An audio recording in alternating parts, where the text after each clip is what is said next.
మేము municipal MEPMA office లో resource person గా పనిచేస్తున్నాం. నేను మెప్మా ఆర్టీలకు జిల్లా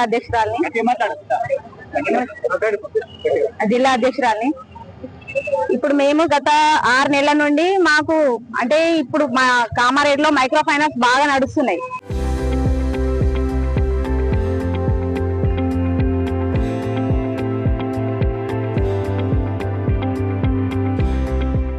ఆ మైక్రో ఫైనాన్స్ వల్ల బ్యాంక్ లో ఇచ్చిన లోన్లన్నీ రికవరీకి ఉండిపోతున్నాయి.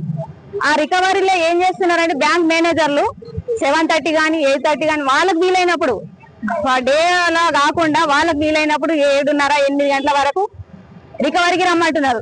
అక్కడ రికవరీ ఒక్కో రోజు 9-10 అవుతుంది. ఆ 9-10 గంటల వరకు కూడా ఆ రికవరీ మనుషుల దగ్గర ఉండమని అడగమని అంటున్నారు. అంటే ఇప్పుడు మేమంతా వ్యవస్థలో ఆడవాళ్ళమే చేస్తున్నాం. ఆ రాత్రి మేము ఎట్లా పోవాలి? మాకు సెక్యూరిటీ ఏంది? మాకు బాధ్యత ఎవరు ఇస్తున్నారు? ఇక్కడ మా మెప్మా నుండి పీడియా వసూలు చేయాల్సిందే, గవర్నమెంట్ ఇచ్చిన సొమ్ము కట్టాల్సిందని బ్యాంక్ వాళ్ళతో కుమ్మక్కయ్యారు. మా వాళ్ళు కుమ్మక్కయ్య ఈ బ్యాంక్ వాళ్ళతో కూడా మా సార్ చెప్పడం జరుగుతుంది. ఖచ్చితంగా మా ఆర్పీలే రికవరీ చేస్తారు. ఏ రాత్రైనా ఎన్ని రోజులైనా ఎక్కడికైనా వస్తారు సార్, తీసుకెళ్ళండి అని చెప్పి బ్యాంకర్ల మీటింగ్లలో చెప్పడం జరుగుతుంది మా పీడి సార్. అట్లా చెప్పడం వల్ల ఏ రాత్రి అంటే ఆ రాత్రి బ్యాంక్ వాళ్ళు మమ్మల్ని పిలుస్తున్నారు. అంటే ఇక్కడ మా అధికారి చెప్తేనే కదా బ్యాంక్ వాళ్ళు మమ్మల్ని పిలిచేది. చాలా రికవరీలు కామారెడ్డి. అయితే ఇదే పర్సన్ లా ఆ బ్యాంక్ ఐఓబిలా కొంచెం రికవరీ వాళ్ళ సమైక్యలో ఉన్నదట, సంఘాల మీద ఉన్నది.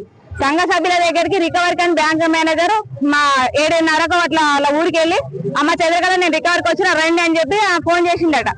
ఈ టైంలో నేను రాలేను సార్ అని అంటే లేదమ్మా ఖచ్చితంగా రావాల్సిందని మేనేజర్ సార్ చెప్పడం జరిగింది.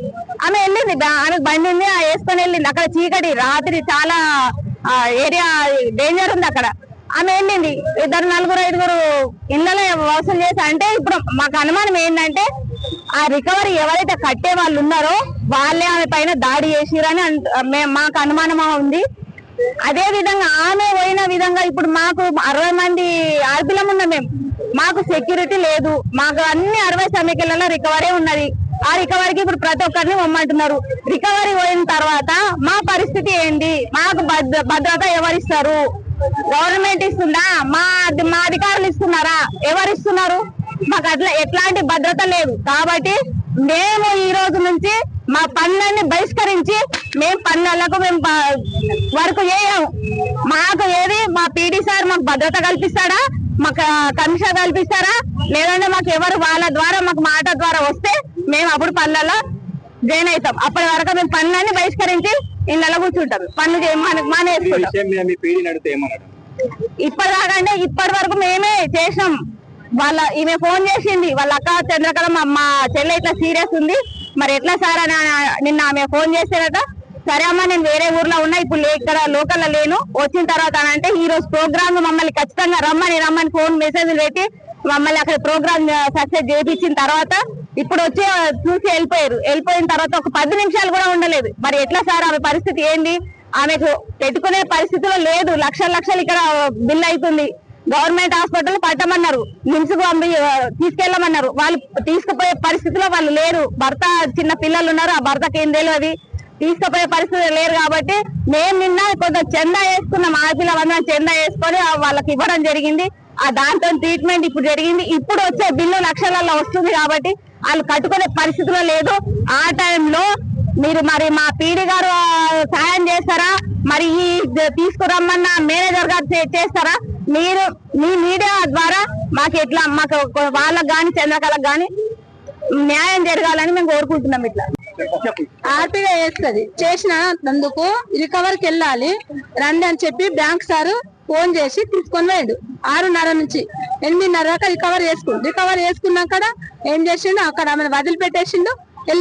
వెళ్ళొచ్చేసినాక తర్వాత కప్పల మడుగులో అక్కడ ఏం చేసి దాడి అయినాక ఇట్లా అయింది సార్ నాకు ఇట్లా పడిపోయినా అంటే సరే నేను సంతోషం అనేది ఆయన చూసుకోమన్నా అని చెప్పేసి కథం ఫోన్ స్విచ్ ఆఫ్ చేసి పెట్టుకుండు.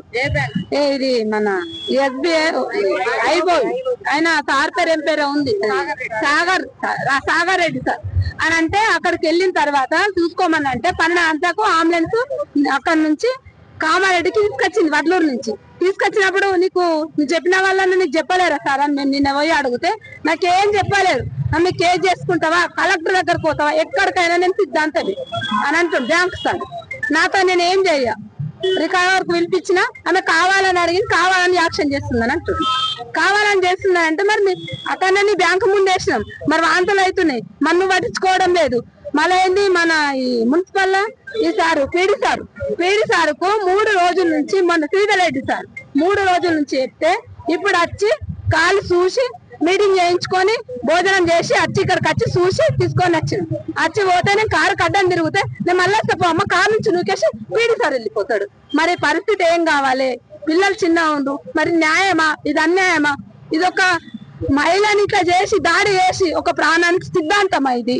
ఇదొక ఎట్లా చేస్తారు?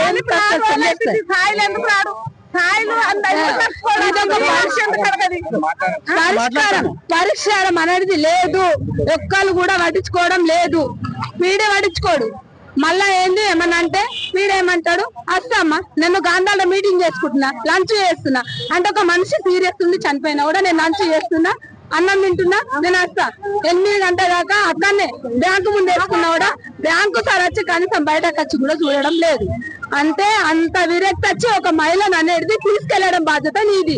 మహిళ ప్రాణం పోయినా కూడా పట్టించుకోవడం లేదు. అంటే 8 గంటలకు 8:30 తీసుకొని వస్తావు నువ్వు, నైట్ లో తీసుకొని. అంత సీరియస్ కేసును కూడా యాక్షన్ చేస్తుందని చెప్తాడు సార్ బ్యాంక్. ఆయన పేరు చంద్రకళ, మా చెల్లి చంద్రకళకు యాక్షన్ చేస్తున్నాడు బ్యాంకు సార్. ఆమె పరిస్థితి ఏం లేదు సార్. ఇప్పటికి 3 హాస్పిటల్ 5-6 హాస్పిటల్ ఎక్కడ పట్టలేదు.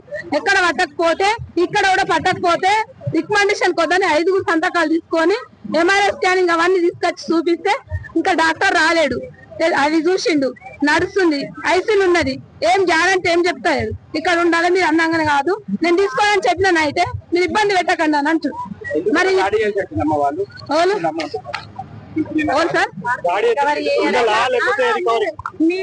Local to global news at your finger tips.